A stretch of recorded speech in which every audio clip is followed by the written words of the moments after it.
வணக்கம். செல்வகுமாரின் அதிகாலை வானிலை ஆய்வறிக்கை. அதிகாரப்பூர்வ வானிலை அறிக்கைக்கு இந்திய வானிலை ஆராய்ச்சித்துறை அறிக்கையை பார்க்கவும். 2026 மார்ச் 4 புதன்கிழமை அதிகாலை வானிலை பதிவு. வானிலை அமைப்பு: இலங்கை அருகே காற்று சுழற்சி நீடிக்கிறது. இது கிழக்கு காற்றை தென் மாவட்டங்களுக்கும் டெல்டா மாவட்டங்களுக்கும் லேசாக கொண்டு வந்து ஏற்றுகிறது. கிழக்கு காற்றில் தெற்கு புறம் வருவது வெப்ப நீராவி, டெல்டா மாவட்டங்களில் நுழைவது சற்று குளிர் நீராவி. இதுல உயரழுத்தம் சற்று வடக்கு நோக்கி நகர்ந்திருக்கிறது. சற்றுதான் தமிழ்நாட்டில் உயரழுத்த காற்று நுழைகிறது.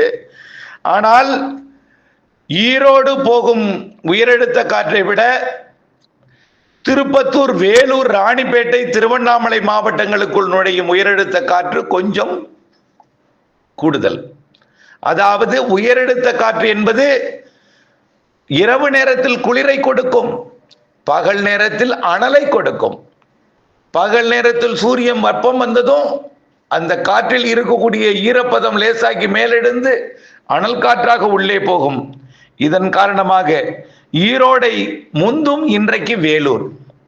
காரணம் என்னன்னா, கிழக்கிலிருந்து மேற்கு நோக்கி பயணிக்கக்கூடியது ஒரு குறைவான, அதாவது வேலூர் நோக்கி பயணிக்கக்கூடிய காற்றை விட ஈரோடு நோக்கி பயணிக்கக்கூடிய காற்று கொஞ்சம் குறைவு.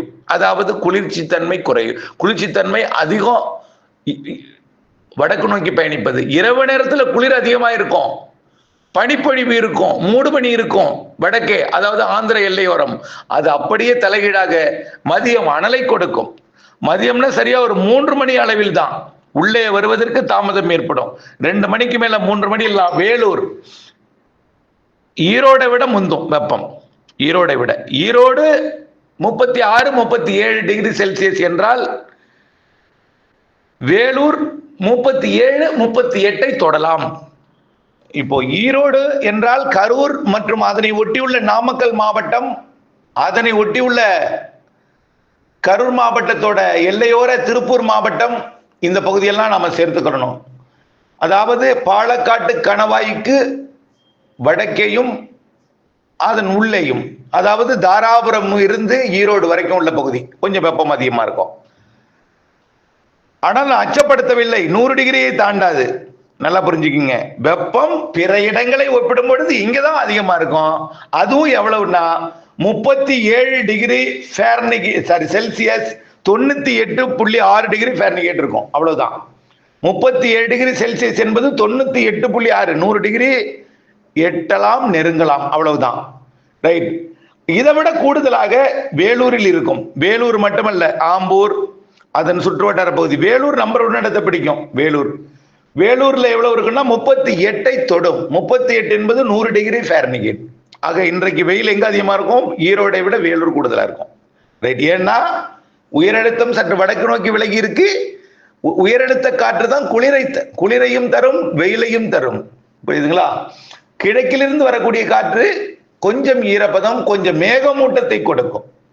ஈரப்பதமும் கொஞ்சம் குளிரும் இருக்கும், கொஞ்சம் மேகமூட்டத்தை கொடுக்கும். கிழக்கிலிருந்து வரக்கூடியது காலை ஒரு 11, 12 மணிக்கு ஆங்காங்கே மேகம் சூழும் டெல்டாவிலையும் தென் மாவட்டங்கள்லையும்.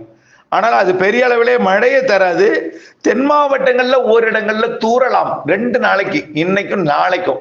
இன்றைக்கு 4ஆம் தேதி, நாளை 5ஆம் தேதி, 2 நாளைக்கு எங்காவது ஒரு இடத்துல தூறலாம். கேரள எல்லையோரத்துல நனைக்கலாம். அதாவது தென் மாவட்ட மேற்கு தொடர்ச்சி மலையில கேரள எல்லையோரத்துல நனைக்கலாம். இந்த வாய்ப்பு இருக்குது இன்னைக்கும் நாளைக்கும். மாலை இரவு தான் மேற்கே, மதியத்துல கடலோரம் தென் மாவட்டங்கள் ஒரு சில இடங்கள்ல தூறலாம். மேகமூட்ட வானிலை இருக்கும். சரி, இந்த காற்று சுழற்சி 2 நாளைக்கு தான். 4ஆம் தேதி, 5ஆம் தேதி, 6ஆம் தேதி வரை இருக்கும். 7ஆம் தேதியிலிருந்து இது விலகிடும். ஆனால் இந்த உயரழுத்தம் ஆக்கிரமித்திருப்பது வட உள் மாவட்டங்கள். கண்டிப்பா உயரழுத்தத்தோட வெப்பமும் உயரழுத்தத்தினால் இரவில் குளிரும் கொஞ்சம் அதிகமா தான் இருக்கும். கொஞ்சம், அதாவது ஈரோடு முதலிடம் பிடித்திருப்பது வரக்கூடிய நாட்கள்ல அது வேலூர் முதலிடத்தை பிடிக்க செய்யும். அவ்வளவுதான்.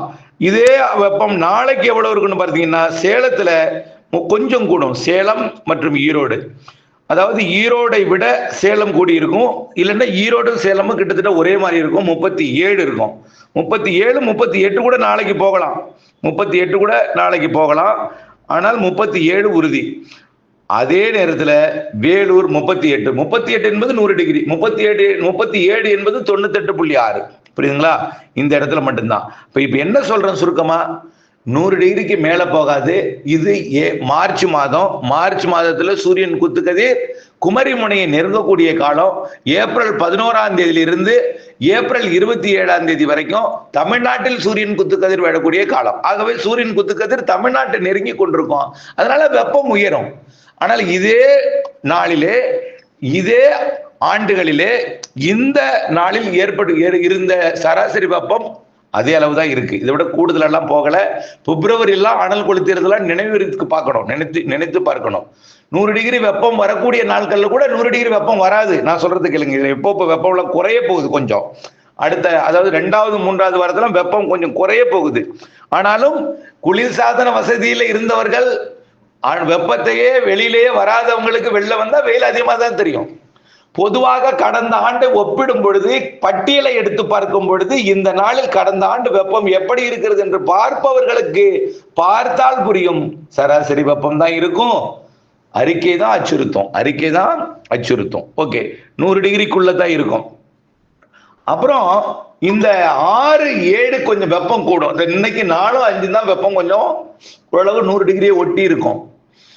அதுக்கப்புறம் இந்த காற்று சுழற்சியும் விலகிடும். அப்புறம் உயரழுத்தம் தமிழ்நாட்டுக்குள்ள நல்லாவே ஆக்கிரமிப்பை தொடங்கிடும். அதனால 6ஆம் தேதி என்ன ஆகும்னா, ஈரோட்டுக்கு வெப்பம் கூடும்.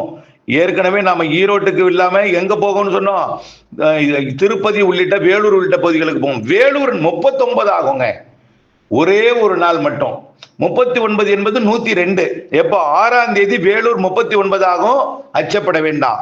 அந்த வேலூர் ஏன் போகுதுன்னா, ஈரோடு வந்து கொண்டிருந்த காற்று சற்று வடமேற்காக பயணிக்கும் பொழுது தொலைவு அதிகம், இருக்கிற ஈரப்பதமும் சுத்தமா ட்ரை ஆயிடும். டெல்டாவில் நுழைஞ்சு ஈரோடு போக வேண்டிய காற்று 6ஆம் தேதி டெல்டாவில் நுழைஞ்சு வேலூர் போகும், திருப்பதி போகும், சித்தூர் போகும், ஆந்திர பிரதேசம் போகும். அதனால என்ன ஆகும்னா, தொலைவு அதிகம், இருக்கிறதும் சுத்தமா ட்ரை ஆயிடும், கொஞ்சம் அனலா இருக்கும். வரக்கூடிய 6ஆம் தேதி வெள்ளிக்கிழமை வேலூர் திருப்பதி எல்லாம் கொஞ்சம் கூடுதலா இருக்கும்.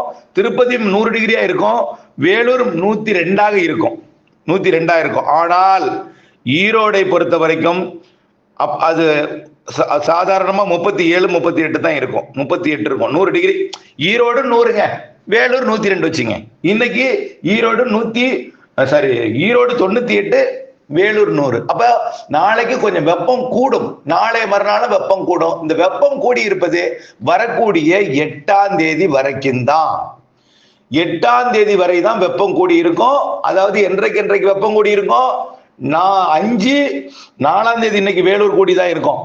ஈரோடும் சேர்ந்து கூடுவது 6, 7, 8, 9. 6, 7, 8, 9 4 நாள் மட்டும் கொஞ்சம் வெப்பம் கூடி இருக்கும்.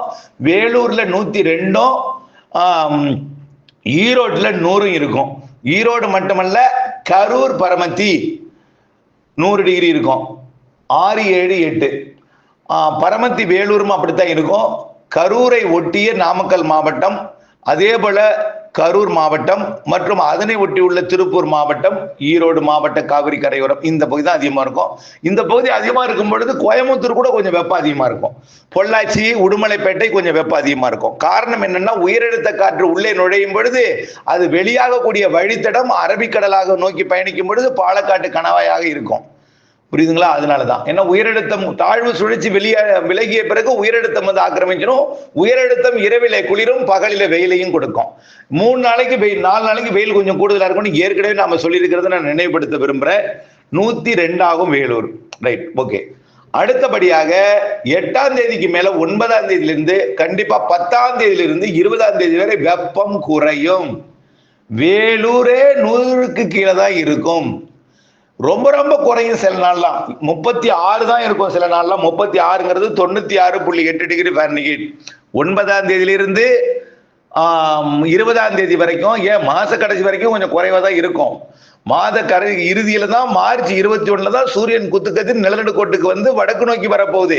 ஏப்ரல் மாதம் 11ஆம் தேதி குமரி முனையிலையும் அப்படியே ஏப்ரல் 17, 18 டெல்டா மாவட்டங்கள் மீதும், ஏப்ரல் 27 சென்னைக்கும், ஏப்ரல் 28, 29, 30, 31 ஆந்திர பிரதேசத்துக்கு பயணிச்சு ஜூன் மாதம் 1ஆம் தேதி கொல்கத்தாவுக்கு போய் சென்றடையும்.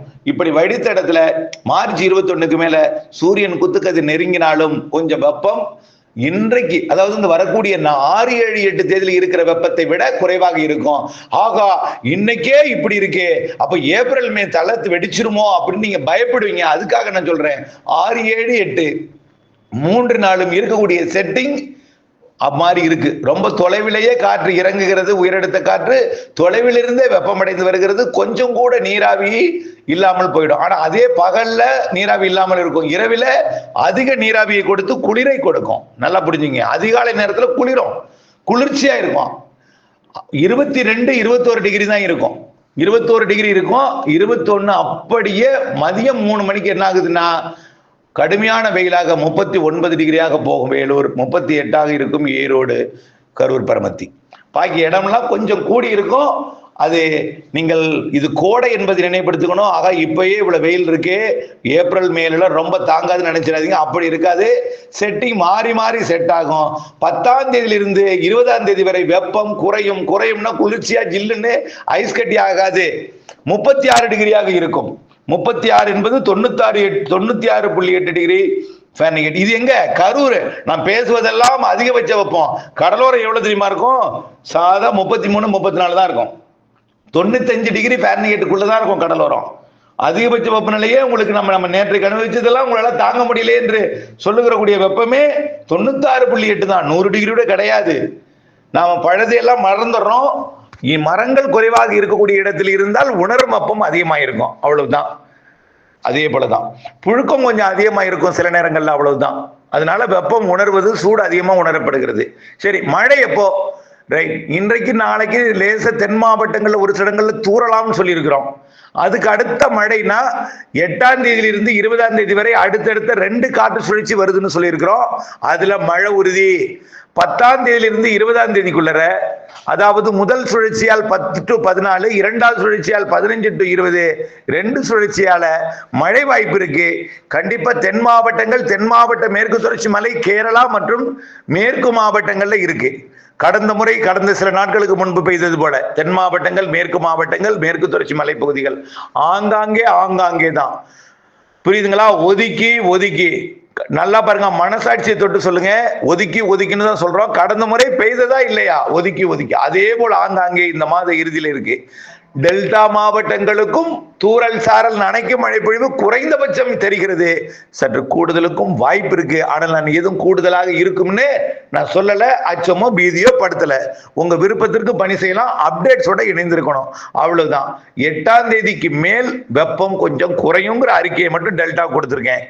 அப்புறம் இரவு நேரத்தில் குளிர் என்பது தொடர்ந்து இருந்து கொண்டே இருக்குங்க இந்த மாத இறுதி வரைக்கும்.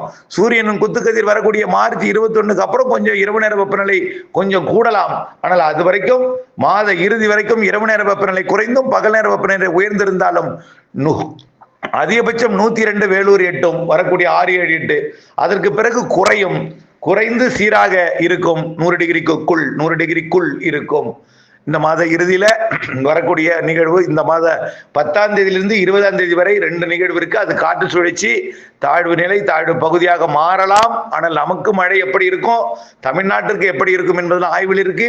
குறைந்தபட்சம் தென் மாவட்ட மேற்கு தொடர்ச்சி மலைக்கு லேசான மிதமான மழைப்பொழிவை தென் மாவட்டங்களுக்கும் தென் மாவட்ட மேற்கு தொடர்ச்சி மலைக்கும் தெரிகிறது. கேரளாவிற்கு உறுதியாக இருக்கிறது, கர்நாடகாவிற்கும் இருக்கிறது என்பதை தெரியப்படுத்த விரும்புகிறேன்.